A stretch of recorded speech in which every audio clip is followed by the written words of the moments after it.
رب السماوات والأرض وما بينهما العزيز الغفار وأشهد أن محمدا عبده ورسوله المصطفى المختار وصلى الله عليه وعلى آله وصحبه الأطهار الأخيار أما بعد.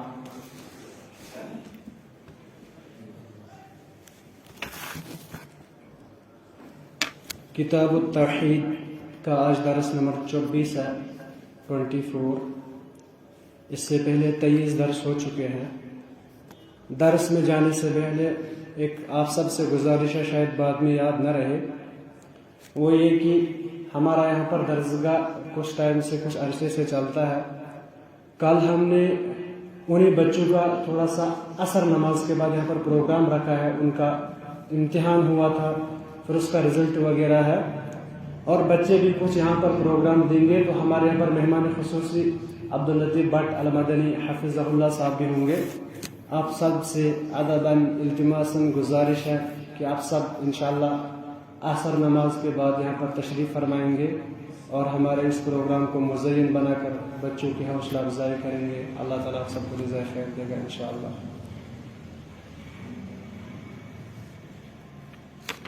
پچھلا جو باب تھا کتاب التوحید میں وہ اس کے متعلق گزرا کہ غیر اللہ کے لیے ذبح کرنا شرک میں سے ہے. مؤلف رحمہ اللہ نے اس کے بعد ایک نیا باب باندھا ہے، باب لا یذبح للہ بمکان یذبح فیہ لغیر اللہ. باب اس کے بارے میں کہ اس جگہ پر ذبح نہیں کیا جائے گا جس جگہ پر غیر اللہ کے لیے ذبح کیا جاتا ہے. یعنی جہاں پر غیر اللہ کے لیے ذبح کیا جاتا ہے اس جگہ پر اللہ کے لیے ذبح نہیں کیا جائے گا. بات سمجھ میں آئی؟ انشاءاللہ آئی ہوگی. تو مؤلف رحمہ اللہ کا یہ باب اس طرح سے باندھنا، یعنی کہ ایک کہہ رہے کہ یہ حرام ہے کہ کوئی آدمی قربانی کرے، چاہے وہ اللہ تعالیٰ کے لیے کرے، لیکن ایسی جگہ پر کرے جہاں پر غیر اللہ کے لیے کیا جاتا ہو. اس کی انہوں نے دلیل دی سورہ توبہ آیت نمبر 8. اسی طرح سے ایک حدیث بھی ہے ابو داؤد کی. سورہ توبہ کی آیت اللہ تعالیٰ بیان فرماتے ہیں لا تقم فیہ ابدا.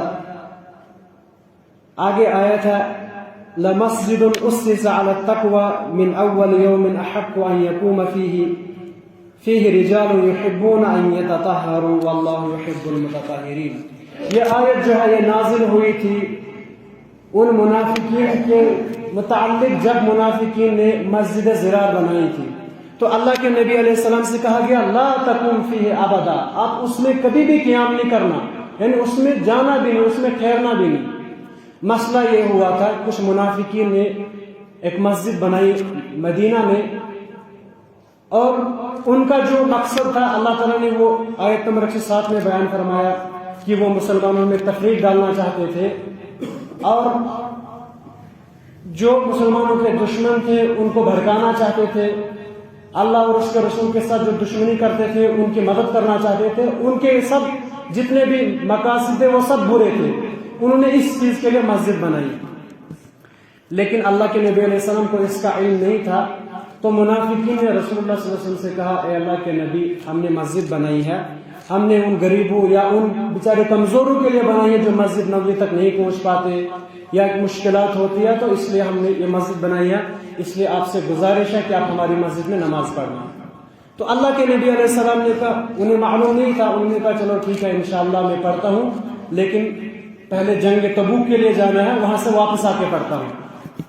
تو اللہ کے نبی علیہ السلام چلے گئے جنگ کے لیے، لیکن جب واپس آ رہے تھے راستے میں ہی تھے تو اللہ تعالیٰ نے یہی آیت نازل کی اور بیان فرمایا اس ولا تقم فیہ ابدا، اس مسجد میں آپ بالکل بھی کھڑا نہ ہونا، اس میں نہ رکنا، کیونکہ یہ ایسی مسجد ہے جس کی بنیاد اس چیز پر ہے کہ یہ لوگوں میں تفریق ڈالے، اور جبکہ وہ مسجدیں زیادہ اس چیز کے یعنی اس مسجدوں میں آپ رکنا جن کی بنیاد تقویٰ پر ہے، یعنی مسجد قباء اور مسجد نبوی، ان میں آپ جانا کیونکہ ان کی بنیاد تقویٰ پر ہے، اور جو وہاں پر لوگ رہتے ہیں وہ بہت پاک ہے، اللہ تعالیٰ پاکی کو پسند کرتا ہے. لیکن جو مؤلف رحمہ اللہ نے استدلال کیا وہ یہ کہ اللہ تعالیٰ نے منع کیا رسول اللہ صلی اللہ علیہ وسلم کو کہ وہ مسجد ضرار میں ٹھہرے.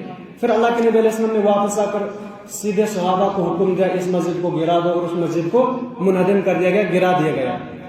لیکن حالانکہ اس کی بنیاد شرک نہیں تھی، اس کی بنیاد تھی لوگوں میں تفریق ڈالنا. اللہ کے نبی علیہ السلام کو وہاں پر کھڑا ہونے سے بھی منع کیا گیا.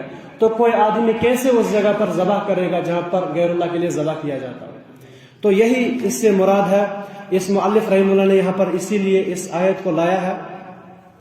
شیخ صالح العثیمی ایک بہت بڑے عالم ہیں ابھی سعودی عرب کے، اسی طرح سے عبد الکریم الخزیر حفظہم اللہ، وہ بیان کرتے ہیں کہ کچھ صحابہ کے متعلق آیا ہے کہ وہ کنیسوں میں نماز پڑھتے تھے، یعنی جو نصارہ بناتے ہیں عبادت گاہ. تو ان کے متعلق کیا ہے؟ جبکہ آیت میں آیا ہے کہ آپ مسجد زرار میں کھڑے بھی نہ ہونا، تو کنیس میں کیسے نماز پڑھتے ہیں؟ پھر وہ بیان کرتے ہیں کہ جو کنیسوں کی بنیاد ہوتی ہے نا، ان کا جو نیت ہوتی ہے جب وہ کنیس بناتے ہیں، ان کا مقصد ہوتا ہے اللہ تعالیٰ کی عبادت کرنا. لیکن اب وہ الگ بات ہے کہ ان کو اس کا پتہ نہیں ہے، وہ شرک کرتے ہیں یا کیا کرتے ہیں، لیکن بنیاد جو ہوتی ہے وہ اللہ تعالیٰ کی عبادت کے لیے ہوتا ہے. اسی طرح سے دوسری چیز یہ ہے کہ کنیسوں میں انہوں نے نماز پڑھی، نمازوں میں تفریق ہے. جب ایک انسان کنیس میں نماز پڑھے گا مسلمان، دور سے ہی کوئی آدمی دیکھ سکتا ہے کہ یہ نماز جو ہے یہ محمدی نماز ہے، یہ عیسائیوں کی نماز نہیں، کیونکہ نصارہ جو نماز پڑھتے تھے ان کو رکوع اور سجود نہیں کرنے ہوتے تھے. اس سے بھی علماء استدلال کرتے ہیں کہ اگر کسی نے کنیس میں نماز پڑھی بھی مسلمان نے، وہ الگ بات ہے آنے نہ آنے کی، لیکن مسئلہ یہ ہے کہ لوگ دور سے ہی دیکھ لیں گے کہ اپنی نماز پڑھ رہا ہے، اس کا کوئی اور مقصد نہیں ہے. لیکن جو ذبح کا مسئلہ ہے، ایک انسان اگر اللہ کے لیے ذبح کرنے جاتا ہے لیکن آستان پر ذبح کرنے جاتا ہے یا ایسی جگہ پر ذبح کرنے جاتا ہے جہاں پر غیر اللہ کے لیے ذبح کیا جاتا ہے، چاہے آپ کی نیت اللہ کے لیے ہے لیکن دیکھنے والے کیا سمجھیں کہ آپ شاید اس کے لیے ذبح کر رہے ہیں یا آپ کی نیت میں پتہ نہیں کیا ہے. تو اسی سے بچنے کے لیے، شرک کے دروازے کو کھولنے کے لیے، شرک کے چاہے وہ شرک ابھی نہ بھی ہو، اگر آپ کی نیت میں نہیں تھا غیر اللہ، لیکن لوگ اگر اس کو برا سمجھے تو اس جگہ سے بالکل پرہیز کرنا چاہیے، وہاں پر ذبح نہیں کیا جا سکتا.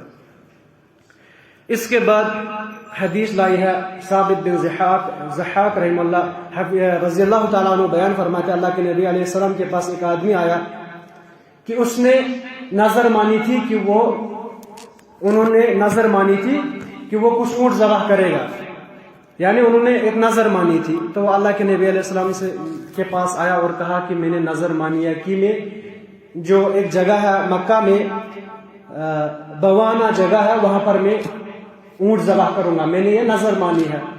تو جب اللہ کے نبی علیہ السلام سے اس نے یہ کہا تو نبی علیہ السلام نے بیان کیا هل كان فيها وثن من اوثان الجاہلیہ، کیا آپ جہاں پر ذبح کرنے جائیں گے وہاں پر کوئی بت ہوتا تھا جس کی لوگ پوجا کرتے تھے؟ تو قالوا لا، صحابہ نے عرض کیا نہیں، وہاں پر ایسا کوئی بت وغیرہ نہیں ہوتا تھا. اللہ کے نبی علیہ السلام نے بیان کیا هل كان فيها عید من اعیادهم، کیا وہاں پر کفار یا مشرکین یا دور جاہلیت میں کوئی لوگ وہاں پر کوئی میلہ وغیرہ بناتے تھے؟ صحابہ نے کہا نہیں. پھر اللہ کے نبی علیہ السلام نے کہا اوفی بنظرک، اپنی نظر پوری کرو. اس آدمی نے نظر مانی تھی اصل میں کہ جب مجھے اولاد پیدا ہوگی میں 50 اونٹ بوانا میں ذبح کروں گا. پھر انہوں نے اللہ کے نبی علیہ السلام سے کہا کہ میں وہاں پر ذبح کروں گا. تو نبی علیہ السلام نے کہا وہاں پر جانے کی وجہ کیا ہے؟ ٹھیک ہے، اسی لیے کہتے ہیں علماء جب کہ کوئی سوال کیا جائے کسی مفتی سے، کسی آدمی سے، اسے پہلے پوچھنا چاہیے آدمی کی حالت کیا ہے. ایسا ہی کہو گے وہاں کیوں کرو گے مشرک یا کچھ بھی نہیں، پہلے آپ اچھے سے حالت معلوم کریں آدمی کی کیا حالت ہے، تبھی ہم فتویٰ دے سکتے ہیں. دوسری بات یہ ہے کہ رسول اللہ صلی اللہ علیہ وسلم نے کہا کیا دور جاہلیت میں کوئی وہاں پر لوگوں کا بت تھا؟ اگرچہ آج نہیں ہو، یعنی آپ ایسی جگہ پر بھی ذبح نہیں کر سکتے جہاں پر کسی دور میں بت ہوا کرتا تھا، چاہے آج نہ ہو، یا جہاں پر مشرکین وغیرہ عیدیں مناتے ہوں، کوئی میلے لگاتے ہیں، وہاں پر آج آپ ذبح نہیں کر سکتے. یہی نہیں ہے کہ آج ذبح آپ کہیں گے کہ پچھلے دور میں کرتے تھے ذبح، آج نہیں کرتے، لیکن ہم پھر بھی وہاں پر ذبح نہیں کر سکتے کیونکہ اللہ کے نبی علیہ السلام کی حدیث سے یہی ثابت ہوتا ہے. اس کے بعد اللہ کے نبی علیہ السلام نے بیان کیا فَإِنَّهُ لَا وَفَاءَ لِنَظْرٍ فِي مَعْصِيَةِ اللَّهِ، کیونکہ وہ نظر پوری نہیں کی جائے گی جو اللہ تعالیٰ کی معصیت میں ہو. نظر کیا ہوتا ہے؟ نظر یہ ہوتا ہے کہ آدمی یہ سوچتا ہے یا یہ کہتا ہے کہ اے اللہ اگر میرا یہ کام ہو گیا میں آپ کے راستے میں یہ قربان کروں گا، آپ کے راستے میں اتنے پیسے خرچ کروں گا، یا میں حج کروں گا. کوئی بچہ کہتا ہے اگر میں پاس ہو گیا میں مسجد کو 2000 دوں گا. یہ ہوتی ہے نظر. جب ایک انسان نظر مانے اسے نظر پوری کرنا ضروری ہوتا ہے ہر کسی حال میں. لیکن وہ نافرمانی کے لیے ہونی چاہیے. کوئی کہے گا میں پاس ہو گیا میں شراب پیوں گا، نہیں. اللہ کے نبی علیہ السلام نے بیان کیا نافرمانی کی جو نظر کی گئی ہوگی وہ نظر پوری نہیں کی جائے گی. لیکن کیا کیا جائے گا؟ ایک آدمی نے کہا میں نظر میں یہ کروں گا لیکن وہ حرام کام ہے، پھر اسے اس کے بدلے میں کفارہ ادا کرنا ہے، کفارہ جو قسم کے بدلے میں ادا کیا جاتا ہے. اسی طرح سے کہا ولا فیما لا یملک ابن آدم، اور نہ اس میں نظر ایک انسان نظر رکھ سکتا ہے جس کی وہ ملکیت نہ رکھتا ہو. مثال کے طور پر کوئی آدمی کہے گا اگر میں پاس ہو گیا میں اپنے دوست کا غلام آزاد کروں گا، تو اس نظر سے بھی منع کیا گیا. کیوں؟ کیونکہ جو دوست کا غلام ہے وہ آپ کا نہیں ہے، وہ آپ کی ملکیت میں نہیں ہے، تو آپ کیسے آزاد کر سکتے ہیں؟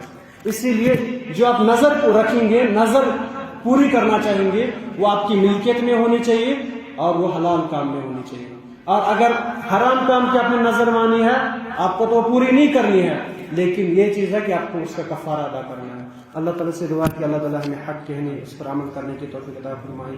اقول قولی ھذا استغفر اللہ لی ولکم.